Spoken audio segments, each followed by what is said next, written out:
अब यकीन करें सियासी जमातों का इतना बुरा हाल है कि इनके लीडर के बारे में कोई बात करे तो पागल हो जाते हैं ये एहतजाज कर कर। और उसने डायरेक्ट कह दिया कि खत्म नबूवत का मसला ही कोई नहीं, जो दीन की बुनियाद है, किसी को परवाह नहीं।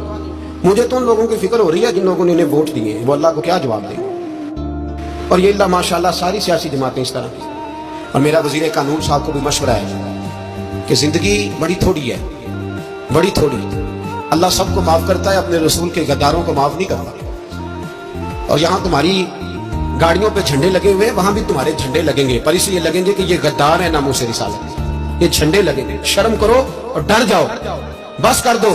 तुम्हारे मुंह में अब दांत पूरे नहीं रहे। कोई शुगर का मरीज है तो कोई ब्लड प्रेशर का, तो कोई हार्ट का, तो कोई कैंसर का।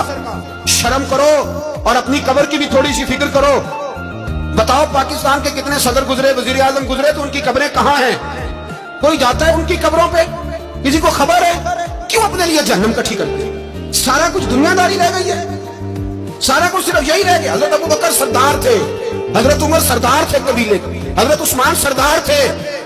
उन्होंने सरदारियों को ठोकर मार के रसूलुल्लाह के कदमों में बैठना पसंद किया। सरदारियां छोड़ के गुलाम बन गए। तुम सरदारियां बचाने के लिए रसूलुल्लाह की गद्दारी करते हो, शर्म नहीं आती?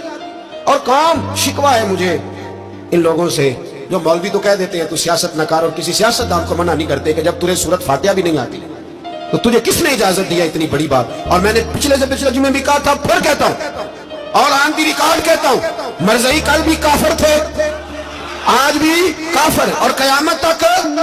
और जो उनके कुफर में शक करे वो भी, और पक्का बेईमान है, काफिर है। वो वजीर कानून हो या सूबाई हो या विफाकी हो, मन शक्का फी कुफर ही फकत कफर। जो मरज़ई के कुफर में शक करे वो भी काफिर है। हमारे रसूल आखिरी रसूल है।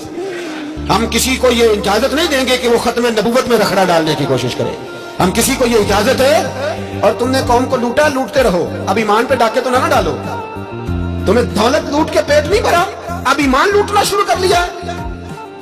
तुम्हारा फैक्ट्रियां लूट कर, कौमी खजाना लूट कर पेट नहीं भरा। भाई मानो दीन बेचकर अपनी हुकूमतें पक्की करोगे। और वो लोग भी तैयार हो जाएं जो उन बेईमानों को मुंतखब करते हैं, उनसे भी सवाल करेगा खत्म नबूवत का मौजू क़यामत के दिन कि तुम बताओ। इनको सपोर्ट करते थे जो रसूलुल्लाह सल्लल्लाहु अलैहि वसल्लम के बाद भी किसी नबी को नबी मानना दुरुस्त जानते थे।